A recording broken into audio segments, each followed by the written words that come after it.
What is up, everybody? Welcome to Speak Now Pro Wrestling. It's your girl, Denise Salcedo, and today we're not joined by the California Connection. In fact, we have somebody brand new making their debut here on this channel. We got Muscle Man Malcolm. Malcolm, what's up, man? How's it going, Denise? I'm so happy to be here. I feel honored and thrilled, and this is going to be great. Yeah, I was so excited when you said that you were available because everybody here last week who listened to the show literally saw when Reg just surprised me and was like, oh, hey, by the way, I'm going to be on my way to Philly on Wednesday and can't do the show. And I was like, dude, WTF, I have to go find somebody to replace him. And you know who the first person I thought of was? This guy. It was you. It was you. I was going to say, you left a lasting impression on me the last time that we saw each other at, where was it, the Royal Rumble? Rumble, yeah, Tampa. Yeah. We were both stranded together. Well, not stranded. Kind of stranded because the parking situation was, the Uber situation was a mess. I would say stranded. We were stranded. Yeah, for reals. But anyways, we're here to talk about Dynamite, and this was an interesting show, Malcolm, because I'm looking at this and there was probably like two and a half things, somewhere around there that I really enjoyed. And then I didn't think that the rest of the show was as strong. How did you feel overall about Dynamite? I feel like AEW is in such a strong rebuilding phase right now. It's like there's a lot that I enjoy, and there's parts that I'm still kind of falling off a little bit. Like I feel like in the bottom quarter of 2023, AEW kind of dipped a little bit, and now they've been rebuilding in 2024. So they're still getting out the nooks and crannies of what works and what doesn't work. But the parts that work, the parts that didn't, Right. I feel you. I think that this show in particular probably just didn't hit as hard, and we'll break down everything. And I was originally going to go in order of how things went, and I am to a certain extent, but we are going to bump up the main event segment that we saw because I can't wait to get into that. But before I do, just a friendly reminder to everybody here, if you want to get your questions, your comments, your statements, your opinions read here on the air, you are more than welcome to send in a super chat. They help out the show drastically. So let's get to them. Here we go. Sheldon, my man. He didn't have to, but he did. Not only did he gift 5 DWL memberships right now on this stream, but he also gifted some on the earlier WrestleMania prediction stream with myself and Luke Owen. That is up for you guys to watch whenever you please. We got Crazy 101 here who says, fun episode of Dynamite. That Diddy line. Oh, I can't wait to talk about that. We got Travis Lindsay here who says, here's a little extra since Reg ditched you to travel, probably for Hoochie Cheryl. Amazing. Thank you so much, Travis, man. We got Alexander Fitzgerald who says that Copeland promo was lit. Reminded me of the Max promo after Brawl Out. Just a great promo to rally up the fans. Wrestlers hype up a potential match with Malachi Black and tease an Osprey match. Oh, we're going to jump into that first and foremost. Then we also have Roberto Arsenal who says Swerve bleeding, saying he loves this shit, should be on a shirt. Every time after a Punk interview, my respect for Hangman goes up. Willow was great. So this one's going to be a situation, Malcolm, where a lot of people have different opinions given just everything that went down with CM Punk on the MMA Hour with Ariel Helwani. So I want to start off there, bringing up Alexander Fitzgerald's super chat in regards to Adam Copeland. So he came out today and he basically did like this promo where he hyped up AEW. He put over the roster. He put over the company. He kind of, if you read in between the lines, he basically said F tribalism, right? Because he was talking about how he, watched WWF, obviously, how he watched the NWA and all of these things in the past and how AEW is basically good for business. That's basically what he said. Then he made sure to thank the people that got this started, that being the Young Bucks, Kenny Omega, Tony Khan, and of course, the name I was wondering if he would say, and he definitely did, Cody freaking Rhodes. I added the freaking. He then went on to say that AEW is the place where he can go and basically wrestle all of these guys like Kenny Omega. He mentions Will Ospreay, and it's kind of a lot. This was clearly, Malcolm, and it didn't take a rocket scientist to figure this out, but this was clearly a reaction, a response to the CM Punk everything that CM Punk said on the MMA Hour. So what did you think of the Adam Copeland situation? While it felt very genuine of Adam to say everything that he said, because it did feel like it came from a place of like, yeah, this kid probably did watch WWF, NWA, Stampede, etc. before getting his career started and ending up in WWE, now in AEW, etc. But it also kind of felt like AEW just pushing out the most recognizable star that they have to like, hey, go respond to Punk so we can get some of that heat off of us. So it can really go either way. If you're a fan of Punk, you can see it as AEW just trying to respond to him. Especially with the Young Bucks mentioning Scapegoat with Jack Perry later on that night. We'll get into that. Or on the other hand, it could feel like Adam Cole just saying like AEW is made for pro wrestling. Like pro wrestling is what it is today because of AEW. And I agree with him to an extent. I mean, I feel like AEW is such a collaborative effort of so many other different wrestling companies as well coming together. It's like a big incubator of pro wrestling, and they definitely have deserved and earned their spot. So his promo overall was good. Like it was meant to, I'm glad he said everything that he said, but you know, it also can just look like, you know, AEW just shoving out someone. So like, here, go respond to Punk. Right. So it's one of those things where, again, I think where you land on this, I don't know, this argument, where you land on this whole thing is going to shape how you view this Adam Copeland promo, because he went out there and he didn't say anything wrong. I don't think he said anything controversial. He basically just put over the place that he works at and the people that he works at. There was one line that I thought, Dan, you know, I find this one a little hard to believe. And the only reason I found it hard to believe was because Adam Copeland hasn't been with AEW as long as he's been with WWE. And it was that one where he said that the AEW locker room was the best locker room he'd ever been in. That one I kind of felt was a little bit reaching. And it may be true, right? It may be true. But I did kind of feel like it was a little bit too much because it was hard to believe. Yeah, if it was like John Moxley saying that, I would understand because he's been there for so many years at this point. But like Adam, he just got here a few months ago. Like it hasn't been a whole year yet, I don't think. So, you know, I see what he was trying to do. Did it fully execute what they were looking for? Yes, to an extent. But also, if you're leaning a little towards more what CM Punk was saying, then also it just didn't in some regard. Right. Now, the thing, okay, so there were a lot of people that I saw on social media, X. I was kind of seeing both sides of the argument. And like when I posted that tweet about Adam Copeland and what he had said, like it's just been nonstop in the comment sections, just people going back and forth in regards to like how they felt about it.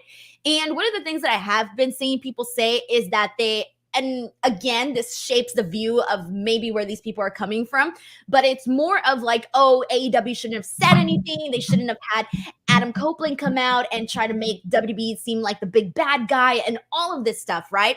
Yeah. Do you agree with that? Or do you think that it was the right thing to do to have Adam Copeland come out and basically say like, nah, fuck that. We're who we are.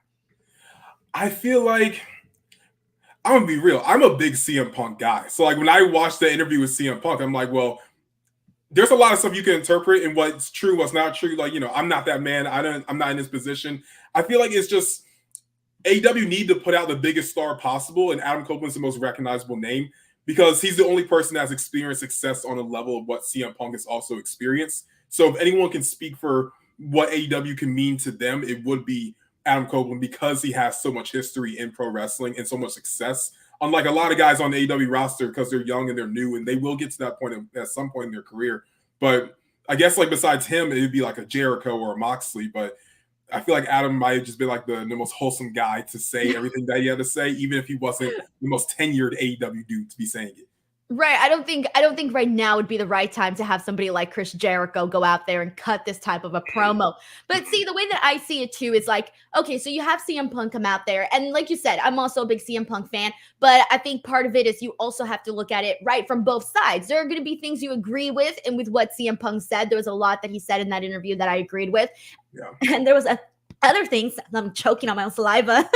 There was other things that I personally thought, oh, that's a little bit too much. Like, I can't agree with that. And I had mentioned this earlier, but the two lines that I couldn't, rather the big line that I couldn't agree with him on was that he said that AEW wasn't a business, because I'm like, okay, AEW, from the last, like, there was never a missed paycheck. Like, you were getting paid, man. To me, That's a business, okay? Like, that's a business. You're getting paid, you're getting your paycheck. That's a business, all right? There are lots of other businesses out there that be taking employees' money, calling themselves a business, not paying their employees, and all of this stuff, all right?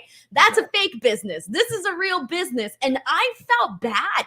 I thought that was a big slap in the face to AEW. I thought that was a big slap in the face to the entire company, to the wrestlers that are there. And I got where he was saying where that they might focus a little bit too much just on the pro wrestling and not like the storytelling. I get what he means by that, but I also didn't think that meant for him to say that AEW isn't a business. So I try to think about it from this end, right? Because Adam Copeland comes out and he's like, a bunch of shit happened and whatever, right? Yeah. Think about it this way. Like, I get it. Adam Copeland is already at pretty much the end of his career, okay? He doesn't really need to be here. Like, he's made his money. He can be at home doing his own thing.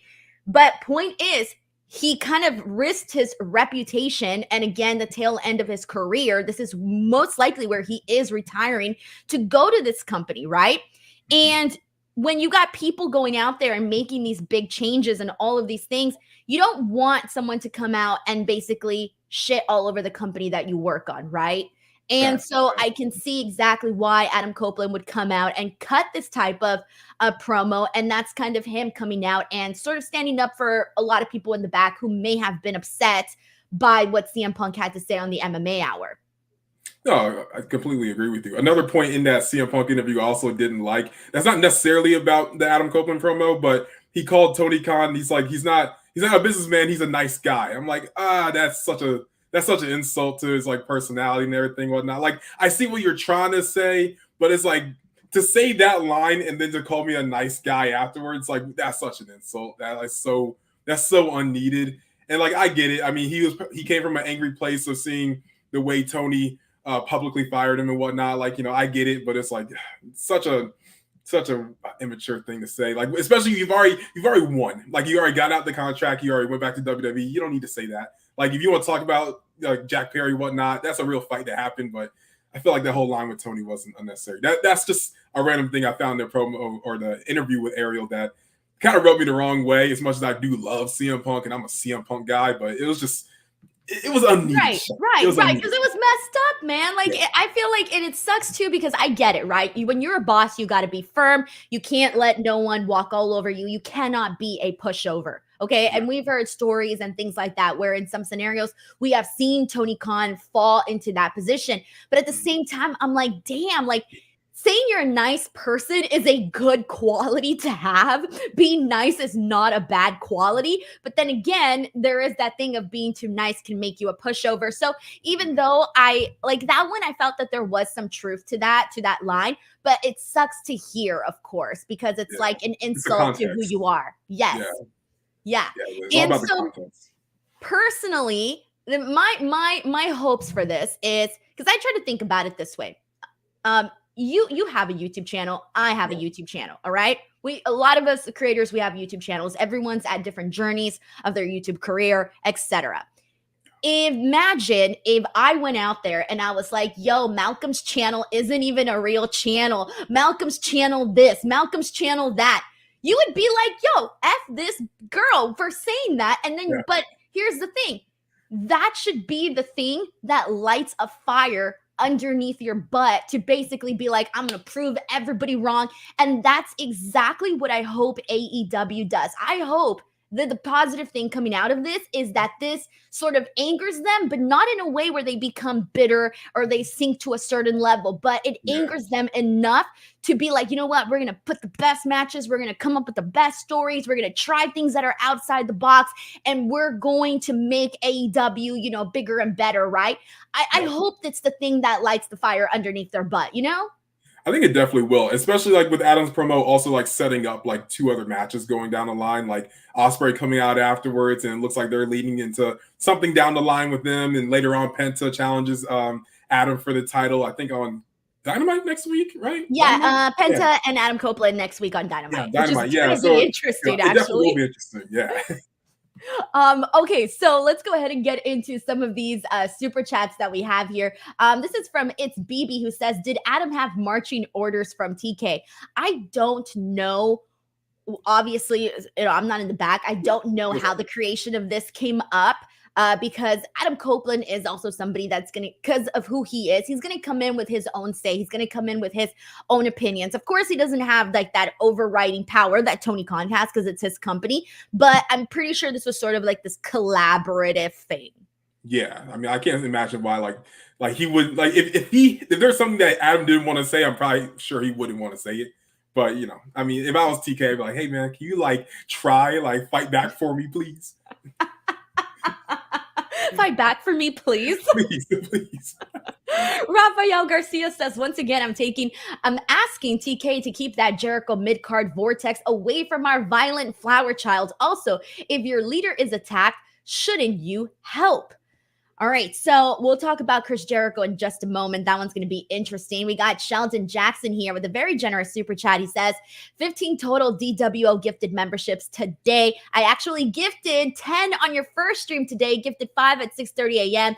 because I didn't think I would get a chance to gift DWO memberships before the first stream and the one you saw. Sheldon, you're incredible, man. I don't know what I did to deserve you, so thank you so much. George L. says, show was cool in person. Women's match was good, but don't know how the crowd carried over. Now to watch Collision. Talk to you later, Denise. Well, have a good time, George, with Collision, man. Grapple Geekery says, that's who Adam Copeland was talking about? I kid. Meanwhile, Willow's promo ruled. Monet breaking it up was great. I was not ready for that Diddy line, though. Oh, we're going to get to it. Mike Perker in the house says the best locker room was too much. He was in a locker room with Stone Cold, The Rock, The Undertaker, Mick Foley, Triple H, etc. At the same time during the time when all were red hot. Come on, dude. So that was the line that I think both of us kind of felt was just a little bit reaching again, because to me, it's like, I don't know. I find it hard to believe that there wasn't a lot of great memories that he had behind the scenes. Exactly. He was part of the hottest period of wrestling probably ever. If not this period as well, but like, bro, come on, like legends you're around, legends. Yeah, I mean, you could put over the roster and you can say like, this is an incredible crowd, blah, blah, blah. But I think to say the best, again, this is, I can't speak for him. None of us can. Maybe he's telling the truth. Shit, I don't know. But it did feel that line was the only one that was like. Felt like a fat old lie. Yes. Like, what is it, the game? One truth, 2 lies. Yeah, something like that. Yeah, that's kind of what it felt like. Yeah, Rise and Shine, it's butt whipping time, says, if MJF instead of Adam Cole opened the show tonight and Adam Cole and Adam Copeland opened the show tonight and put AEW over, it would have been more believable and impactful in my opinion.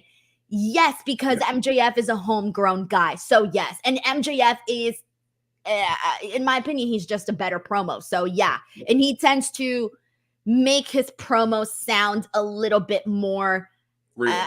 More real. Yeah, more human. Yeah. Exactly. Yeah, Adam sounded like an advertisement. Like he really read that script. He's like, say less, I got this, and just repeated every single line. As much as like he is obviously can like freeform and freestyle his own promos, but yeah, I think MJF would have made it feel a little more personal because he hasn't been in these other locker rooms and just really knows AEW to the core. But yeah, no, I agree with this guy. Yeah. Alejandro Cordero says, according to Punk, if you don't poop in the head of a girl and pay millions to make her shut up, you are not a businessman. Oh, man, it's rough. It's really rough. Like, that's obviously not what CM Punk said, of course. No. He's talking more so about, WWE as a business as a whole, and there's a million people that work there. So it's a little hard to justify it this way, but I get the joke, though. I get the joke. Alrighty. Thank you guys so much, by the way, to everybody sending in super chats. Appreciate everyone being here. I want to go ahead and get into the main event segment, the Swerve Samoa Joe contract signing. Now, Malcolm, everyone here knows that I write down like my little notes while I'm watching these shows, little things I want to say. I have no notes for this because I was like literally just watching everything unfold. This was, I would say, the strongest part of the show, 100%. I thought this was better than the Adam Copeland promo. I thought that this was the best thing on the show. And basically what it was Samoa Joe and Swerve going out there. Both said a couple of words, one of which included a P. Diddy line. And everybody here knows all of the drama and the controversy surrounding P. Diddy.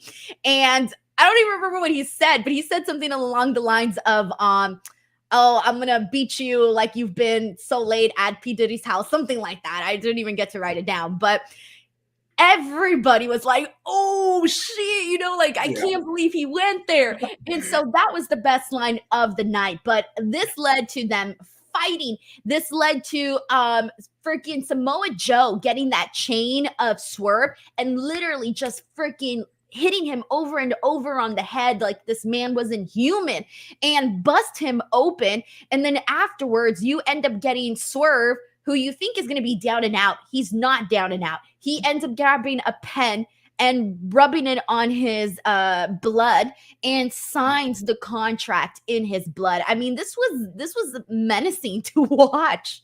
Yeah, no, I mean, Swerve, bro, if this man don't win the world title, I'm going to be so depressed, bro. Like, he has to get it. Like, it's just the right time. It feels right. I mean, he literally got it back in blood, literally. Like, he signed it in blood. Like, you can't do this and lose. If I swear, Tony Khan, if you let that man lose again, we can't. It has to be a new world champion. Has to be. Yeah, I feel like everybody here is sort of counting down the days because I think it's pretty obvious that Swerve is walking out the champion out of this. I mean, damn, I don't know. This was very good. I think they did a really good job of like, even just like the crowd afterwards when Samoa Joe put Swerve through the table and the crowd was chanting like, holy shit. They did a good job of just amplifying this to a whole other level. Now, here's the thing.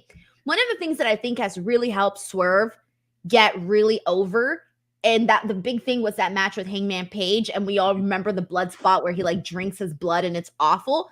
Swerve is getting over. I think it helps that he's violent, that he has these violent characteristics. And so seeing that visual of him with the pen and the blood, that's what the people want, I feel. Mm-hmm.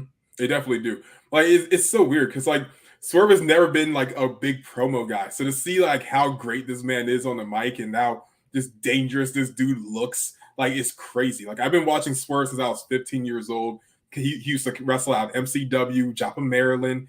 And like I would have never seen this trajectory for him. Not saying he's not worthy of the world title. I just never realized he really had that dog in him like the way he does. Like it is crazy how like I would never want to run into this man on the street at all. Like, cause like he's crazy. He like the blood and the no. I don't want any parts of this. You can have my wallet for sure. Like this dude is insane, and I'm very happy for him. I love to see the success he's had so far, and that world title on him is gonna look pretty, and he's gonna put his blood on it too. It's gonna look even better. Oh, you know it. You know it. But yeah, you're right. I think he's definitely got that dog in him. But this was really cool. This was a cool beatdown to really, really put over the excitement for this main event. We got Aaron Murray here who says, nobody was expecting trouble with best friends. I'm here for the storyline. Long overdue. Yes. We got Manzo96 who says AEW has been on fire since January and people are just going to pretend today that the product is struggling. Weird behavior. Well, the people that are saying that, because I mean, I have a mixture of an audience. I have people that are fans of all wrestling. They don't care. They watch anything.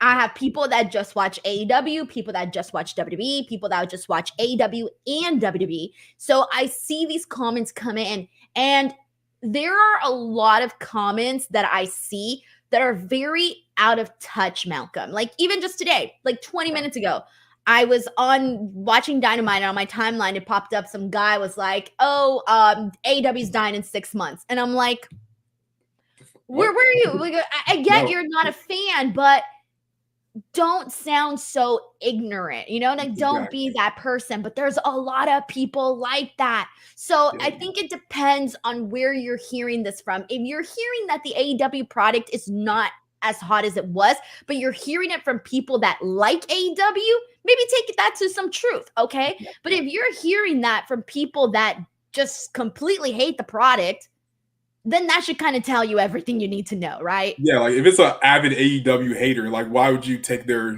word for anything? Like they don't like it, so they're gonna find anything that's wrong with it and amplify it to something that it's not. Like if I stopped watching Dynamite for 2 months and I just noticed, oh well, the crowd isn't there on the other side of the arena, only quarter of it's full, da da da da. Like yeah, I guess I could assume it's dying, but then if I watch the show, I'm like, well, I was entertained. It was great wrestling. it's not dying. Like it just isn't. So I mean, like people are stupid. But it was like, for example, I remember World's End, and a lot of people here were listening to that podcast with Reg and I. That was not a good pay-per-view. Now I'm sitting here and I'm telling you it was not a good pay-per-view, and I watched the show week in and week out. It's okay to say that something you like is not good, because people understand you're still a fan. Yeah, of course. Yeah, I mean, like, they're not gonna have a banger every single week. Sometimes it's gonna be a little mid, sometimes it's gonna be great, sometimes it's gonna be trash, sometimes it's gonna be ass. Like, it's gonna happen. But like, you know, as long as you're getting it from people that actually watch it and enjoy it, then it matters. But if it's from someone that like doesn't watch AEW, can't name who the world champion is, like, I mean, sorry, no, I just like your opinion don't matter in this circumstance. It just doesn't matter. Simple. I'm just laughing because there was something that you said right now about something being ass. And there was something on today's show that I loathed, and I can't wait to talk about it. And I think people will figure it out. Mike T90K says, can't wait to see 15-year-olds on X saying, where is the story when Joe and Swerve finally fight? I love that. All right, we got Rise and Shine. It's butt whipping time. It says, rumor has it that WWE's No Way pay-per-view back in the day was named after Diddy's No Way Out album. Crazy, right? I didn't know about that. I'm not I'm not a super hardcore P. Diddy fan, so I just know the hits. He's got a lot of them. I unfortunately am. Yeah. It is named after that. That's crazy.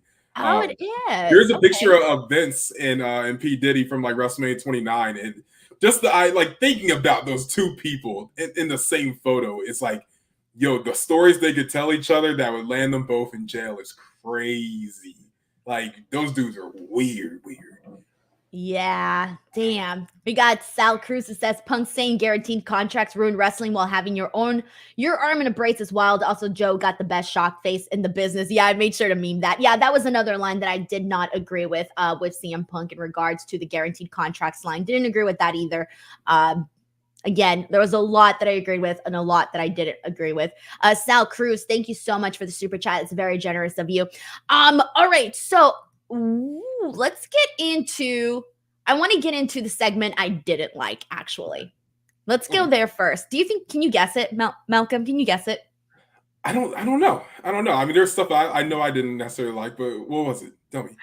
Oh, my friend, it was Daddy Ass versus Jay White. This was one of my least favorite things I have seen AEW do.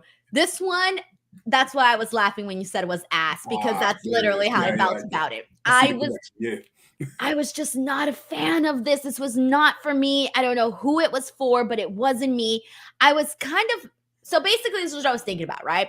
Yeah. We had what felt like 40 minutes, and it wasn't 40 minutes, but it felt like 40 minutes of Daddy Ass basically slow motion beating up Jay White. The beatdown that Jay White couldn't escape from was the most mid beatdown I have seen in a long time. There was nothing that was done that made me think, oh, Jay White can't get up. There was nothing. They go to the crowd, right? I'm thinking, oh, maybe some big thing's going to happen here. Nothing happened. Nothing. And then, so we get all of this, right? I just didn't like how I made Jay White look, and I didn't like how slow the beatdown was. Like, nothing noteworthy, whatever. Yeah. Keep going. Oh, no, it's okay. Then we get the Guns. They come out there, hit him with the chair, ends in DQ, and freaking Daddy Ass gets the win. Go for it. What'd you think of this? Yeah, my biggest criticism of AEW usually comes around how they book Jay White. Like, I was going to say they're getting better, but it's just not at this point. He's such a great star, and I just don't feel like he's been used properly at all. He did some cool stuff in the early days of Collision, but besides that, everything he's done recently, it just hasn't been anything I'm like interested in at all. I like the old Jay White that was like cursing up a storm in his promos and being the world champion and going after singles titles and not getting beat up by like a dude that's like damn near 60. Like, First, he got beat by a one-legged dude. Put your hands up, but he just didn't, and it's sad. First, he got beat up by a one-legged dude. Now he gets beat up by Daddy Ass. Yeah, Jay. Hey man, I think New Japan might have been the move to stay over there. Like, I don't know why you over here right now, honestly. See, it's hard. I really hope we do see these bigger matches, these better stories. I hope that this whole scissor gang bang bang, whatever the hell it's called, ends pretty freaking soon, because this just wasn't for me. I was not a fan of this whatsoever. So this was definitely my least favorite thing on the show today. Alexander Fitzgerald says, I know people are tired of Jericho, but I've been tired of the Acclaim. Please get them away from Jay White. I was about to say, I was more tired of this. And the Jericho hook stuff, it's not good. And the fans are telling them it's not good. They're booing the hell out of this.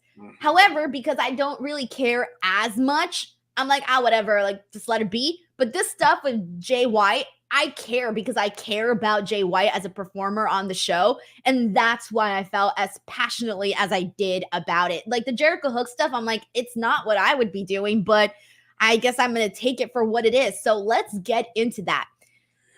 What's there to talk about? It's just Jericho with another young guy that I don't want to see Jericho tag with. I don't see Jericho feud with. Like, I like Hook. I just think he should be doing something else. It's a good rub to be around Chris Jericho to an extent because he is Chris Jericho. I'm personally not a fan of him at all. So to me, it's just like, man, you're just wasting months of Hook's career that he could be doing anything else. Like, can Jericho just take like a year off and quit? That's what I would like personally. Like, just take a year off, leave forever. It's funny because you're not a Jericho fan at all, right? Now, I am a Jericho fan. So we're totally different, right? When it comes to where we're at with Chris Jericho. And I think we both agree, though, that this is just not working. Right. Even if you're a fan, if you're not a fan, this is just not working. Like, my whole time, it's like, this feels to me like the parent that goes to prom to chaperone their kid.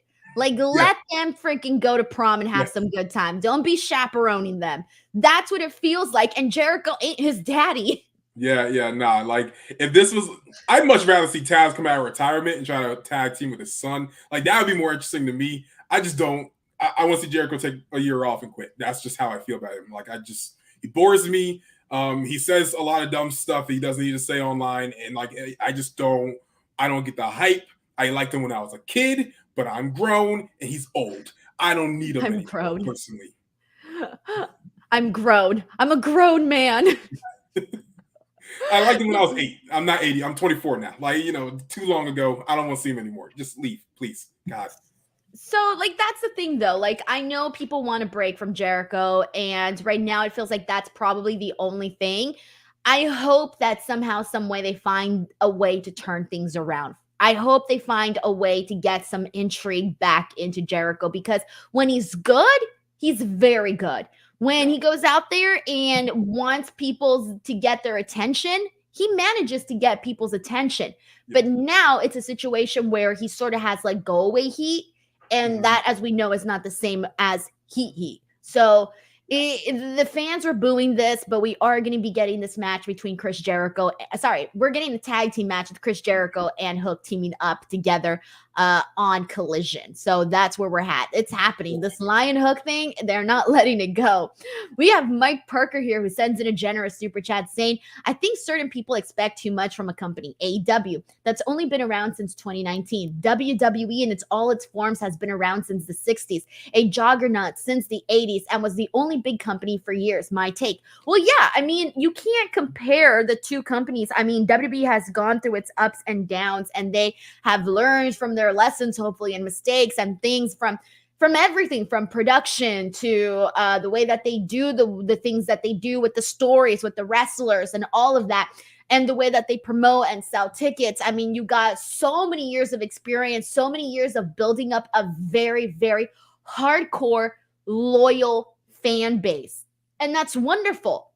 So you have AEW here, who's been around since 2019. They don't have all of those things. They don't have years of someone's core. Like, there are people, right, that don't like AEW because they are hardcore WWE fans, right? And those people have grown up watching WWE. A lot of them probably weren't even WCW fans. Maybe they were just WWE fans. Like, everyone has a different view of things. And think about it. Like, these people grew up watching wrestling and have been watching wrestling for however long. That's what they know. So it is hard to all of a sudden be like, oh, well, I'm not going to support this company anymore or whatever. I understand why some people get very passionate about things and why they refuse to try to see some of these other programmings. Of course, once you do, you open your eyes to things and you realize that there's a lot of very entertaining stuff out there. But again, I'm kind of just speaking for that like very, very hardcore audience.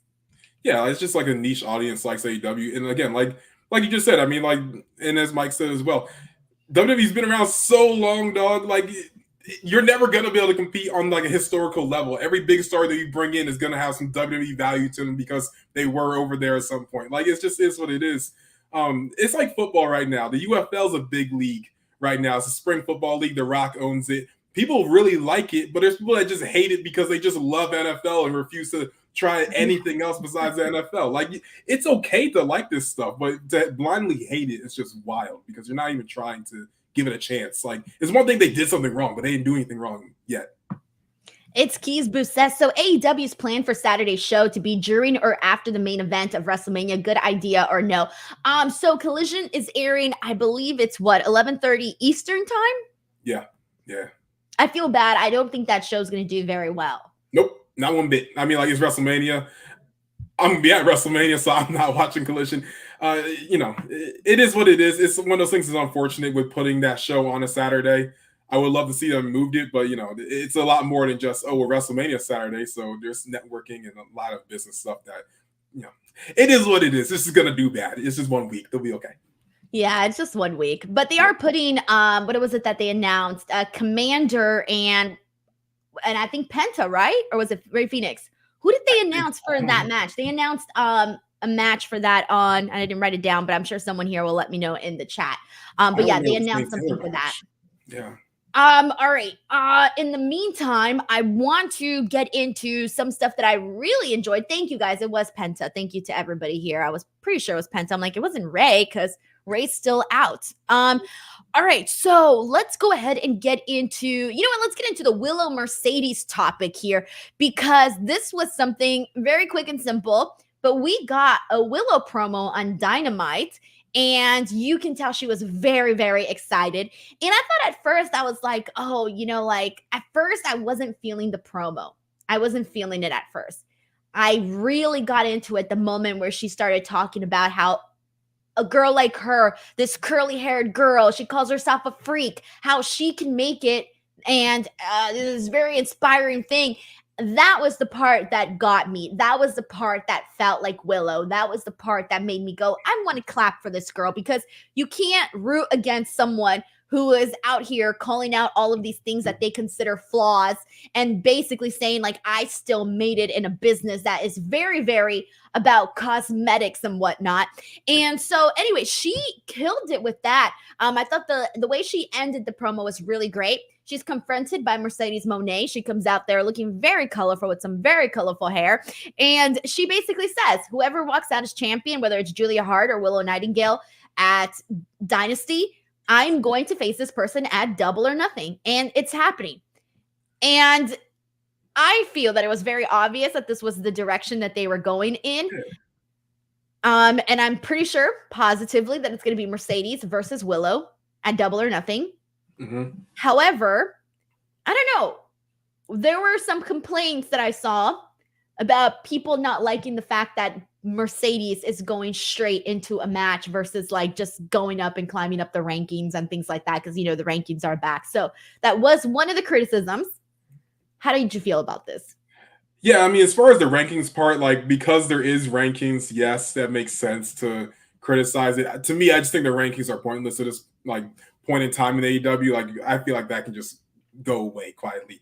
But as far as like Mercedes, go away after it just came back. Yeah, I mean, who cares?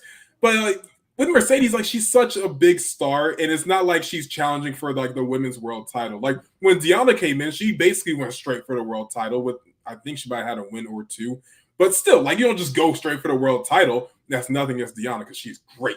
But like for Mercedes to just go after the mid-card title of the women's division, it makes sense. I feel like she can kind of jump the line necessarily because I mean, who else was stepping up and challenging besides Willow and whatnot, and like Chris Statlander. So I feel like it makes sense that Mercedes does get the opportunity, and especially if Willow does win it. Like the story's there, is perfect. And as far as Willow's promo, like the beginning of it was a little rough, but it did come around at the end because Willow has such like a great quality about her, which like it doesn't matter what she's saying, it's just like how she says it and how it's delivered is so positive, and it just makes you just like her. Like she's just like every guy's girl best friend. Like you just gotta love her. There's no reason. Like she's like a sister. So like whenever she talks, you're like, no, I'm going to protect her with everything because like she's just great. I love her. Hope she wins the title, and then her and Mercedes go at it, double or nothing. It'll be great. I love it. She could literally be like, "You stink like shit," but the way that she says it, I'd be like, I'm like, you know what? I do, and thank you for telling me. We got NV, the engineer here, sends in a super chat. Thank you so much, saying Mercedes needs to wrestle. This coming out every week, a little dance and a bad promo on commentary is not working. If her first match isn't until Double or Nothing, that's a bad idea, in my opinion. I have a feeling her first match is going to be at Double or Nothing. And I personally believe that it has to do with her injury. I don't think she may be like 99, 98%. I'm thinking she's not 100%. And that's probably why we're not going to see her wrestle until Double or Nothing. Yeah, it's just saving her. Because like the worst that can happen, she gets injured on Dynamite and then that cancels everything. And she's out for however long it could be. Like, it makes sense. I understand his complaint though. Because like, the promos she's been cutting haven't been the best, and I'm a huge Mercedes fan. I think she's honestly the best women's wrestler in the world right now. But yeah, her promos haven't been the best. So it's a fair criticism. It's more just how you view Mercedes as a fan, if like you like it or if you don't. I think her promos just feel a lot different from some of the other promos that we see in AEW because the promos in AEW feel a little bit more just like two people talking, right? Yeah. Versus Mercedes, when she comes out, it's more of it's a show, it's a presence. And that's one of the great things about Mercedes, but it does not match up with what we see on AEW. Like, for example, okay, Will Ospreay, he comes out to do a promo. He was probably given an outline, but you believe everything that he says in the sense that that's who he is, right? Mercedes comes out and does a promo. You know that someone wrote that for her, and you know that that's not necessarily exactly who she is. That's the CEO character talking. And so it is, I think that's a little bit of part of the issue a little bit. It's a good thing and it's a little bit of a bad thing too. Yeah, I mean, like for me, when you're like a hardcore Mercedes fan, which I'm proud to be, you overlook it. But if you're not, me too. Yeah, me too. I will overlook anything. But like, if you're not, I can honestly see exactly what you're talking about, and I fully agree with like any criticism you have of her promo style and whatnot. It does feel a little forced compared to like a Will Ospreay. It's like, bruv. Like, I love how he talks. It's amazing. You're like, I don't understand half what he's saying, but I'm on board. Yeah, like I don't know what you're saying, dog, but yes to all of that. We got Alexander Fitzgerald who says Mercedes, when she's a heel, cuts better promos. I think she will be a heel because I don't think Willow is going to be the heel in this. No. You can't be. Like, I can see exactly why Willow should be heel. She did injure Mercedes, so like it makes full sense. But like, I'm not gonna boo her. I refuse. You can't like. Who are you gonna boo? Are you gonna boo the CEO, or are you gonna boo this like happy-go-lucky girl that kicks ass? Has a heel character. I don't know why she's not heel, but she actually has a heel character. Yeah. She's just such a big star that people want to cheer her right now. So like, it's gonna be face versus face. But I think Mercedes will eventually turn heel. Maybe within the match, maybe. I think she'll heel it up before we get to Double or Nothing. That's fair. We got Mike T90K who says Mercedes will cost Willow the title at Dynasty and they'll have their grudge match at Double or Nothing. Story is there, doesn't need a title. I think it will have the title though. Yeah. I think it will. I don't think that she already said whoever wins, I'm going to be the first in line for that title, right? Yeah. AEW doesn't really backtrack on things like that. So that's why I am expecting for there to be an outcome. I am expecting Willow to become TBS champion heading into this match with Mercedes at Double or Nothing. Yeah, she didn't say what she said then, yeah. But right. Patrick Moore sends in a super chat saying, you two have the best smiles on the internet and the locker room. Hey, I love that. Thank you so much, Patrick. All right. And all right, let's get into something that I loved on this show. And that, my friend, was Will Ospreay versus Powerhouse Hobbs. When they announced this match, when they announced this match, I'm like, yeah, TK knows what his fans want. This is what his fans want. This was very fun. There were some great moments. The thing that I most want to say about this is that there's two things I really loved. One, how Will Ospreay sold for Powerhouse Hobbs. And that leads into my number two, being that Hobbs looked like a monster. He looked like a monster. He was pissed. He was angry. Even in his loss, he was pissed. That was very good. What'd you think? Oh my God, I love Powerhouse Hobbs. That's my brother. He won't admit to it, but I try to ask him because we both say Mark Henry's our father. He's my dad. He's not Powerhouse's. I asked him if we could be brothers. He said we can be distant cousins. So that was my distant cousin out there wrestling. So like, bro was killing it. I love how pissed he looks. He reminds me a lot of Ice Cube. Every interview he does, he always looks mad. Even if he's smiling, he looks mad. And Powerhouse Hobbs has such like an Ice Cube mentality that I just love what that dude does every single time he steps in the ring. But Will Ospreay is also the best wrestler in the world. So like, the combination was just right there and it was perfect. Yeah, it definitely was. That was very fun. And what I loved about this too is that we got back-to-back matches in the sense that Will Ospreay versus Bryan Danielson is happening at Dynasty, as we all know. And they had these matches back-to-back. You had Will Ospreay have his match, and then you had this mini little stare down between him and Bryan Danielson. And then Bryan Danielson goes into his match with Lance Archer. Now, I didn't think this match was as good as Will Ospreay and Powerhouse Hobbs. It wasn't bad, but my one gripe with it, one small thing, it went too long. That was the only thing. Other than that, fine, but I would have definitely trimmed some of it down a little bit. I would have put a different monster in there with Bryan. Like, it's nothing against Lance. I just think the styles just didn't combine. It was kind of like watching Big Cass and Daniel Bryan in like 2019 or whatever. It just didn't work. And that's okay. But, it just didn't work. Alrighty, and let's go ahead and we got two more big things to talk about. And the next one I want to get into is the Young Bucks versus the Best Friends, because this, of course, led to the Young Bucks winning, and now they're going to face either FTR or Top Flight at Dynasty. I'm thinking from the very beginning, I think we all pretty much guessed that this is going to be Young Bucks versus FTR. This tournament hasn't felt too unpredictable. In fact, it's been very predictable.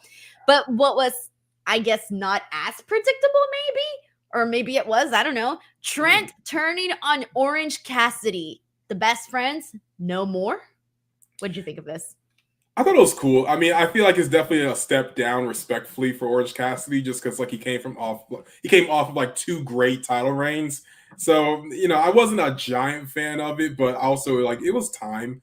Like I feel like that gimmick was like it was kind of over at that point. So it was the right time to do it. It's just like I wish she was doing something different, but I'm okay with it. Yeah, you bring up a good point, because when you have Orange Cassidy going out there and doing this international championship run that he did, and he had like how many defenses? Like 30-something, 20-something, I don't even know, a bunch. And I feel like he did his job. He put that belt on the map. And after that, it's sort of been like whatever's, right? But because we love the Best Friends, and I think the AEW fan audience loves the Best Friends, I think this is a good story to tell, and it could be a fun one. So I'm going to give this one time, and I'm going to trust and see how it plays out. So I'm going to put a pin on this one and see how it all works out there. All right, the last thing we got to get into for today is the women's match between Mariah May and Thunder Rosa. And before I get to that, friendly reminder that this Saturday at the 2300 Arena, if you are in Philadelphia for WrestleMania weekend, head on over to the Busted Open Party. Doors open at noon, and myself and Thunder Rosa hit the stage for a pre-show at 12:30. From 12:30 to 1:30, myself and Thunder Rosa will be live. We're going to be doing a lot of fun stuff. We're going to have guests. We're going to have fan interactions. It's going to be a freaking blast. So please be there. 2300 Arena. It's free. You don't have to pay. Saturday, doors open at noon. 12:30, me and Thunder Rosa hit the stage. All right, with that being said, we got this match between Mariah May and Thunder Rosa with Toni Storm on commentary. This was fun because, one, Mariah May and Thunder Rosa worked very nicely with one another. Eventually, Thunder Rosa hits her her Tijuana Bomb, and she gets the win. She starts talking all this shit to Toni Storm because now we are going to be seeing this match between Thunder Rosa and Toni Storm at AEW Dynasty. So what'd you think of the match, and are you looking forward to this matchup at Dynasty?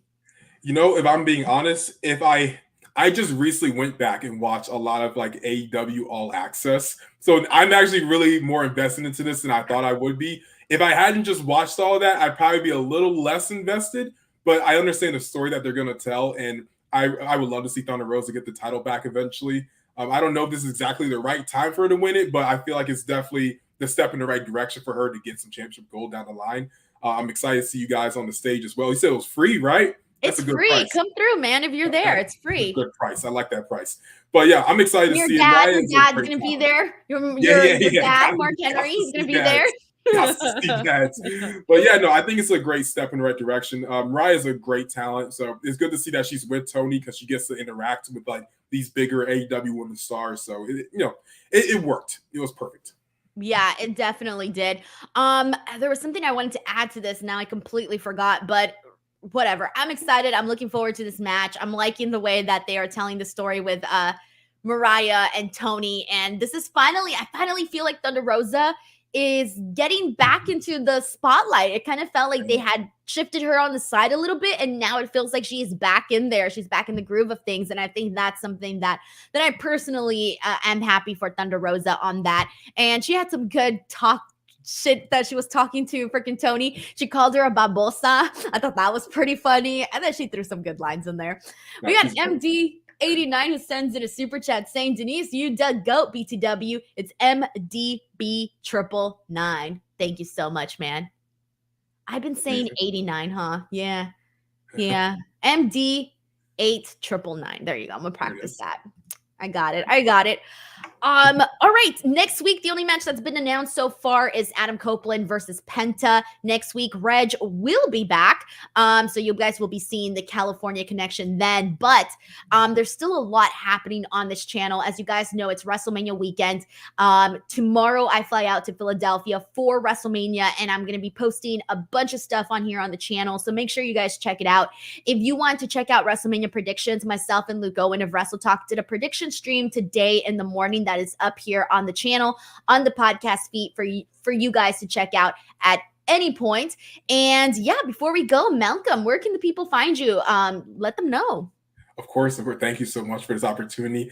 You guys can follow me on Instagram, TikTok, Facebook. I mean, like, you can follow me anywhere. Malcolm Muscle. That's where you can find me. I do a lot of interviews as well, just like Denise. She doesn't way better, but I do interviews as well. I interview a lot of cool talent. Just had Ezekiel Jackson on, the last ECW champion. We run into Philly. I'm just saying, like, you got to come through and watch that because I love Ezekiel Jackson. But follow me over there, all over social media. I post a lot of great content. I'm just an interviewer trying to make it in this world. I just want to be like Denise when I grow up. So just follow the journey. That's the first time I've ever heard that, and it's actually kind of amazing. I'm like, oh, that got me. Damn. Alrighty, guys. That was the show. Thank you guys so much for watching. Don't forget to subscribe, and I will see you guys on the next one. Bye, everyone.